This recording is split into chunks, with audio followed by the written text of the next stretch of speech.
காந்தி. இன்று 24/8/2024 காலை முரளி. ஓம் சாந்தி. பாப்தாதா மருதம். இனிமையான குழந்தைகளே, தந்தை சங்கம யுகத்தில் உங்களுக்கு எந்த நினைவுகளை கொடுத்துள்ளாரோ அதை சிந்தனை செய்யுங்கள். அப்போது சதா மலர்ந்த முகத்தோடு இருப்பீர்கள். தலைப்பு அருமையாக சொல்லியிருக்கின்றார்.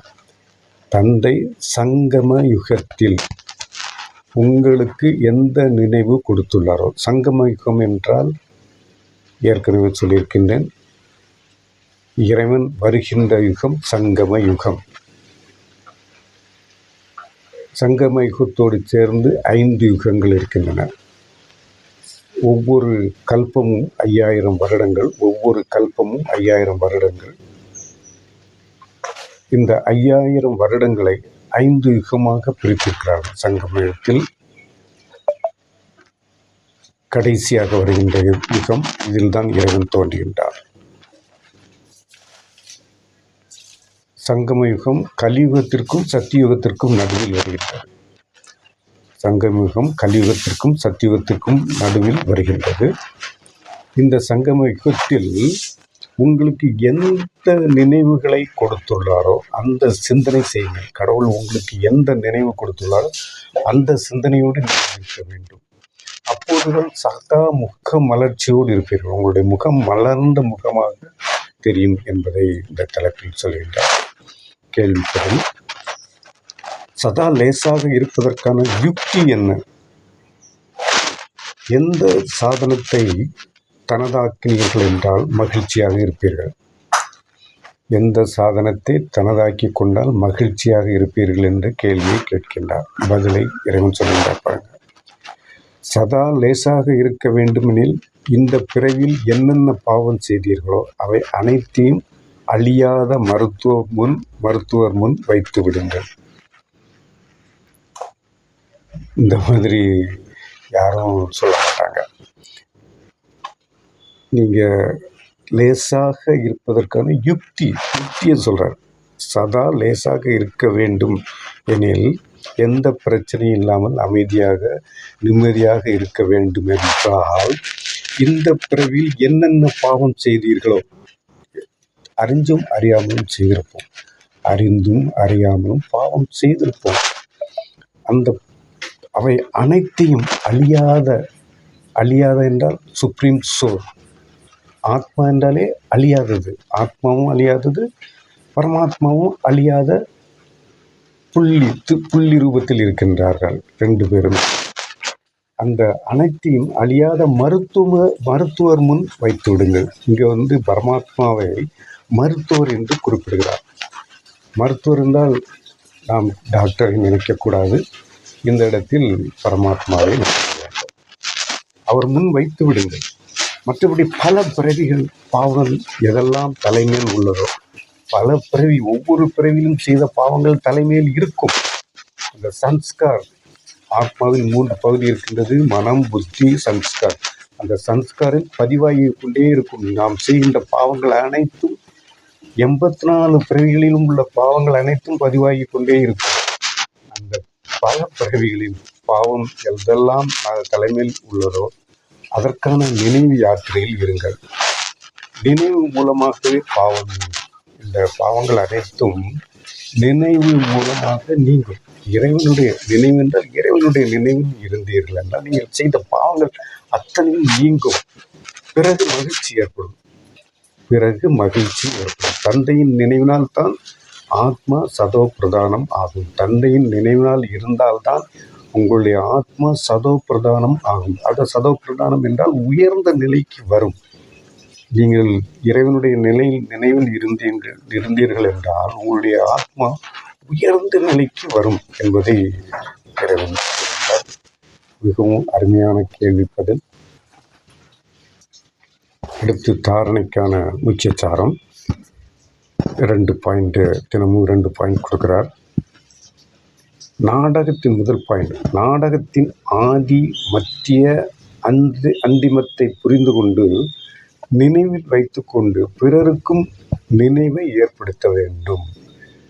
நாடகத்தின் ஆதி, தொடக்கம், மத்திய, கடைசி மூன்று பகுதியும் புரிந்து கொண்டு நினைவில் வைத்துக்கொண்டு பிறருக்கும் நினைவை ஏற்படுத்த வேண்டும். ஞானம் என்ற மை கொடுத்து அறியாமை என்ற இருளை போக்க வேண்டும். ஞானம் என்றால் அந்த வாணிதான், அந்த முரளிதான் ஞானம். இந்த ஞானம் என்ற மையை எடுத்து கொடுத்து அறியாமை, இன்னோசன்ட், அறியாமை என்ற இருளை போக்கணும். அனைத்து பேரும் மக்கள் அறியாமல் இருக்கின்றார்கள். என்ன செய்ய வேண்டும், என்ன நடக்கின்றது, யார் எப்படி என்பதை நுணுக்கமாக பார்க்க வேண்டும். ஒருத்தர் எப்படி இருக்கின்றார், நாம் எப்படி இருக்க வேண்டும், எப்படி நம்மளை பாதுகாத்து கொள்ள வேண்டும், பல வழிகள் இருக்கின்றன. பல வகையில் இறைவன் சொல்கின்றார். அதை யாரும் பின்பற்றுவதில்லை. அந்த இருள் என்பது அறியாமை என்ற இருளில் மாட்டிக்கொண்டு தவிக்கிறார்கள். தவி என்று தவிக்கிறார்கள். அவர்களை காப்பாற்ற முடியவில்லை. காரணம், ஞானம் என்ற மையை பயன்படுத்துவதில்லை. ஞானம் என்ற மையை பயன்படுத்தினார்கள் என்றால் அவர்கள் இருளில் இருந்து மீண்டும் வருவார்கள். வருவதற்கு வாய்ப்பு இல்லை. காரணம், வாய்ப்பு இருக்கின்றது, அதை பயன்படுத்த வேண்டும். அதற்காகத்தான் என் போன்ற பல ஆத்மாக்கள் தினமும் இந்த முரளியை படித்து காட்டுகிறார்கள். அதை படித்து கேட்டு பயன்பெற வேண்டும். 2வது பாயிண்ட், பிரம்ம பாபாவிற்கு சமமாக பலசாலி பலியாவதில் முழுமையாக பின்பற்ற வேண்டும். அதாவது 2வது பாயிண்ட், பிரம்ம பாபாவிற்கு சமமாக பலியாவதில், அவர் எல்லாத்தையும் கொடுத்து விட்டார். பெரிய வைர வியாபாரி, பல கோடி மடங்கு சொத்துக்கள் அத்தனையும் இறைவனுக்கு கொடுத்துவிட்டு தன் சுகமாக அந்த இறைவனோடு தொடர்பில் இருந்து அத்தனையும் இறைவன் சொல்கின்ற அத்தனை மகா வாக்கியங்களை தினமும் மக்களுக்காக கொடுத்து அந்த பெரிய புண்ணியவான் என்றால் இறைவன் தேர்ந்தெடுத்தார். அவர் ஒரு சிறந்த வைர வியாபாரி, லேக்ராஜ், அவருடைய பெயர் லேக்ராஜ். இந்த பாபா இறைவன் தேர்ந்தெடுத்ததற்கு அப்புறமாக அவருக்கு பிரம்மா என பெயர் வைக்கப்பட்டது. அந்த பிரம்மா பாபாவிற்கு சமமாக பலியாவதில் முழுமையாக பின்பற்ற வேண்டும் என்று 2வது பாயிண்டில் சொல்கின்றார். சரீரம் உட்பட அனைத்தும் அழியப்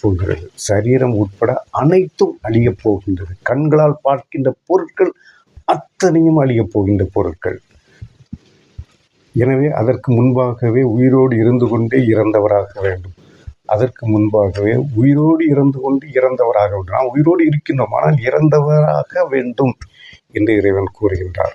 அதனால் இறக்கணும்னு சொல்லலை, அந்த உணர்வில் நாம் இருக்க வேண்டும் என்று சொல்கின்றார். அதாவது கடைசி காலத்தில் வேறு எந்த நினைவும் வரக்கூடாது. நாம் இப்போது கடைசி காலத்தில் இருக்கின்றோம். எத்தனை பேருக்கு தெரியும் என்பது தெரியாது. கடைசி காலம், 84 பிறவிகளை எடுத்து முடித்து விட்டோம். கடைசி காலத்தில் இருக்கின்றோம். இதை ராஜயோகத்தை கற்றுக்கொண்ட குழந்தைகளுக்கு மட்டும்தான் தெரியும். அதற்காக தான் மீண்டும் இந்த பதிவை வெளியிடுகின்றோம். இந்த பதிவின் மூலமாக நீங்கள் இந்த முரளியை முழுமையாக படிக்க வேண்டும். படித்து அந்த 7 நாள் வகுப்பில் சேர்ந்து இந்த ராஜயோகம் என்றால் என்ன என்பதை கற்றுக்கொண்டு முழுமையாக படிக்க வேண்டும்.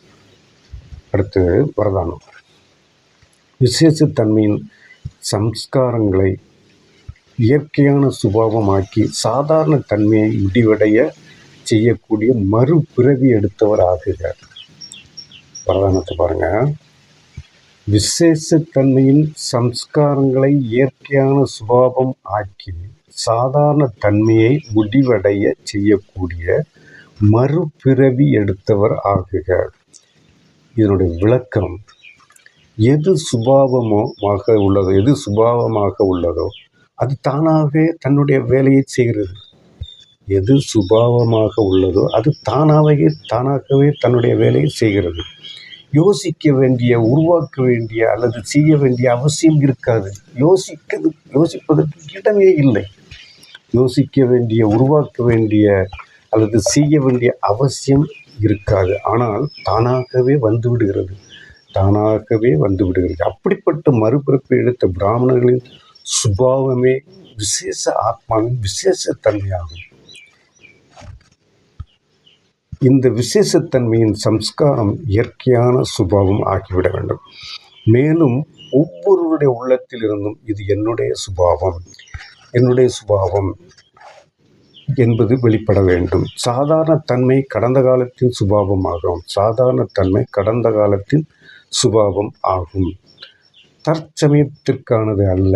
ஏனென்றால் புதிய பிறவி எடுத்து விட்டீர்கள். புதிய பிறவியின் சுபாவம் விசேஷத்தன்மை ஆகும், சாதாரண தன்மை அல்ல. இதான் என்னுடைய விளக்கம். ஸ்லோகன்: யார் சதா கற்களுடன் அல்லாமல் ஞான ரத்தினங்களுடன் விளையாடுகிறார்களோ அவர்களே ராயலானவர்கள். கற்களோடு விளையாடக்கூடாது. கற்களோடு விளையாடாமல் ஞான ரத்தினங்களுடன் விளையாடுகிறார்களோ அவர்களே ராயலானவர்கள்.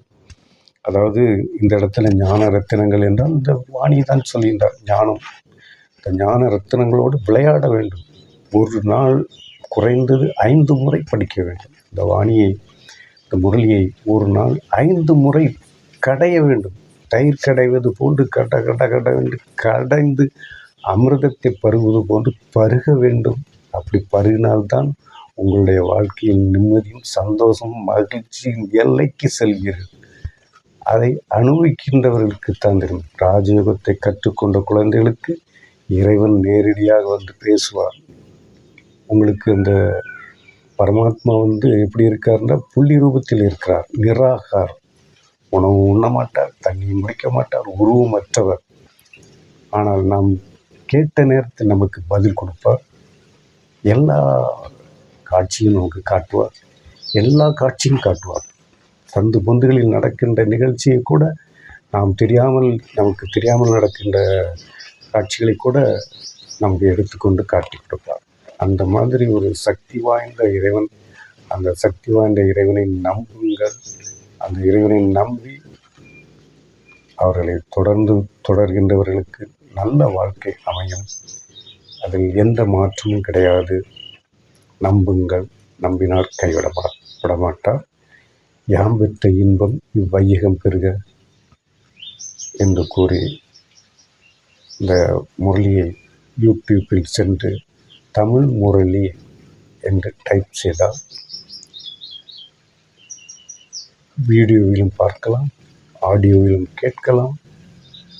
அருமையாக பல சகோதரிகள் என்போன்று இறைவனால் நியமிக்கப்பட்ட சகோதரர்கள் அருமையாக விளக்குகிறார். ரொம்ப எளிமையாக மென்மையாக அதை கேட்டு பயன்படுங்கள். நன்றி. ஓம் சாந்தி.